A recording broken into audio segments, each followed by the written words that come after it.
Across the course of the project, where the Science Museum commissioned me to write new poems inspired by the legacy of Miroslav's work, there were three things that really struck me about his poetry, three things that really inspired me.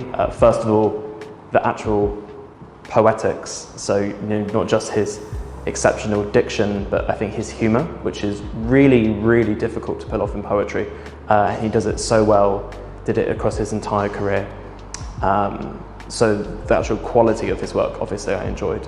But two other things were his use of biomedical language, which drew from his work with lymphocyte immune cells and really spoke to me as someone who had just finished 2 years of research on macrophage immune cells, so kind of sister cells, not exactly the same, but so that was really exciting to see, because that's such a rare subject matter for poets anywhere in the world. And the third thing that inspired me about his work was how he wrote through his experiences in such an oppressive regime that had, really stark consequences on his scientific career, and how he could write. These three things really stood out to me, and in this poem that I wrote, I try to marry all three of these.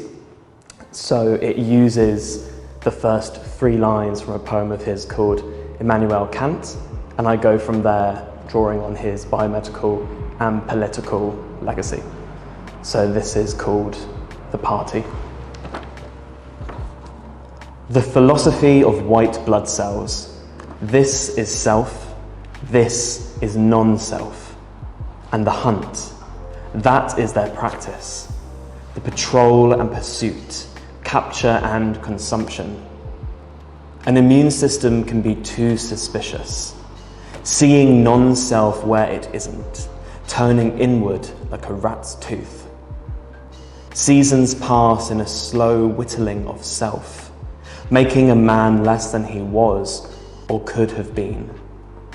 12 years of non-personhood, a time of total silence.